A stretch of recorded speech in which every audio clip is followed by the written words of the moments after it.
নমস্কার, 30 day option buying চ্যালেঞ্জের আর একটা নতুন ভিডিওতে আপনাদের সকলকে স্বাগত জানাই। আজকে সারাদিনে আমি অনেক কিছু নিয়ম ভঙ্গ করেছি। পজিটিভ সাইজিং, যেমন আমি 5 লট করে কাজ করি, আজ কখনো কখনো আমি 10 লট নিয়েছি। তারপর আমার স্টপ লস হিট হয়ে যাচ্ছে, তবুও আমি কিন্তু আমার যে লুজিং ট্রেড সেটাকে অনেকক্ষণ হোল্ড করেছি। এবং সবথেকে বড় যে ভুলটা আজকে করেছি সেটা হচ্ছে আমি ওভার ট্রেডিং করেছি। ওভার ট্রেডিং করার ফলে সকালবেলার যে লস সেটাকে মেকআপ করি। প্রথমে প্রায় 3,000 টাকার মতো আমি লস করে ফেলি। আপনারা দেখতে পাবেন এই স্ক্রিনে যে পরপর আমি তিনটে ট্রেডিং আমার স্টপ লস হিট হয়ে যায় এবং প্রায় 3,000 টাকার মতো লস হয়ে যায়। সেই লসটাকে আমি মেকআপ করে প্রায় 79 টাকার মতো আমি প্রফিটে যাই, মানে কষ্ট হয়তো ব্রোকারেজে আমি গিয়ে লসে থাকতাম। কিন্তু তারপরে আবার অতি লোভের ফলে কিন্তু আমি আরও ট্রেড নিয়ে ফেলি এবং সেই ট্রেড লাস্টের যে দুটো ট্রেড আমি নিই সেই দুটো ট্রেডে আমার লস হয়ে যায় এবং টোটাল আজকে আমি প্রায় 2,851 টাকার মতো লস করে ফেলি দুটোতেই।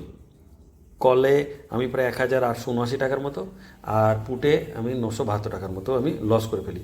তো ব্রোকারেজ মিলে প্রায় তো 3,200-300 টাকার মতো হয়তো আজকে টোটাল লস দাঁড়াবে, যেটা আমার যে থ্রেশহোল্ড, আমি যে সারাদিনে ম্যাক্সিমাম যে লস করব, যেটা আমার পরিকল্পনা যে 1,500 থেকে 2,000, তার থেকেও বেশি।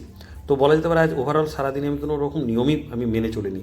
তো এই ভুলটা যেন আপনারাও করবেন না। আপনি যে বেদ বাক্যের মতো মানতে হবে। আমি যা আগামী দিন থেকে অবশ্যই আপনাদের সাথেও আমি শেয়ার করছি আমার পুরো ট্রেডিং জার্নি 30 দিন, তাতে কিন্তু এই ভুলগুলো কখনোই আমি করব না। প্রথমত ওভার ট্রেডিং কখনোই করব না। সকালবেলাতে যে আমি ট্রেড করি 2-3টে সেই ট্রেডই থাকবে, তাতে লস হলো লস, প্রফিট হলো প্রফিট।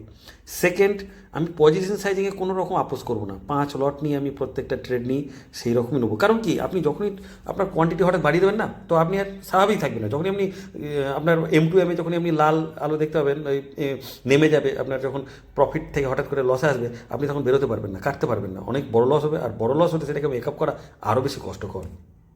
তো ওভারঅল আজকের দিনটা আমার কষ্টে বেরিয়ে যাওয়ার মতো ছিল, কিন্তু তবু আমি কিন্তু দিনের শেষে বেশ ভালো রকম আজকে লস করে ফেলি। এই ভুলটা যেমন হয়ে গেছে, তো যাই হোক, আগামী দিনে আমি এই ভুল যাতে না করি সেটার জন্য চেষ্টা থাকবো। আপনারা যদি ভালো থাকে অবশ্যই চ্যানেলটাকে সাবস্ক্রাইব করুন এবং লাইক করুন। ধন্যবাদ।